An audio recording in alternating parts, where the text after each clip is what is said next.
Then we will be free. If the prisoners of Buchenwald, tortured and worked and starved nearly to death, could find some hope in those lyrics despite their unending suffering, Frankl asks us, shouldn't we, living far more comfortably, be able to say yes to life, in spite of everything life brings us? That life-affirming credo has also become the title of this book, a message Frankl amplified in these talks.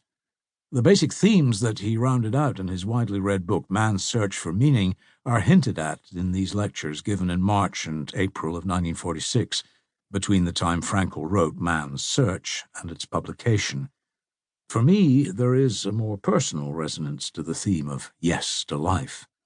My parents' parents came to America around 1900, fleeing early previews of the intense hatred and brutality that Frankl and other Holocaust survivors endured.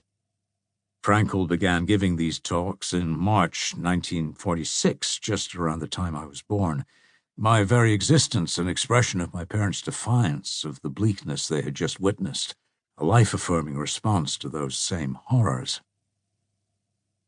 In the rearview mirror offered by more than 7 decades, the reality Frankl spoke to in these talks is long gone, with successive generational traumas and hopes following one on another. We post-war kids were by and large aware of the horrors of the death camps, while today relatively few young people know the Holocaust occurred. Even so, Frankl's words, shaped by the trials he had just endured, have a surprising timeliness today. Recognizing a big lie was a homework assignment in the civics class at my California high school, the big lie being a standard ploy in propaganda. For the Nazis, one big lie was that so-called Aryans were a supposed master race, somehow ordained to rule the world. The defeat of the Nazis put that fantasy to rest. As World War II ended and the specter of the Cold War rose, with it came the threat that Russians, too, would make propaganda a weapon of their arsenal. And so high school students of my era learned to spot and counter malicious half-truths. As an inoculation against lies coming from Russia at the time, we learned to spot the rudiments of such disinformation, the big lie among them. Propaganda, as we learned in my civics class, relies on not just lies and misinformation, but also on distorted negative stereotypes, inflammatory terms, and other such tricks to manipulate people's opinions and beliefs in the service of some ideological agenda.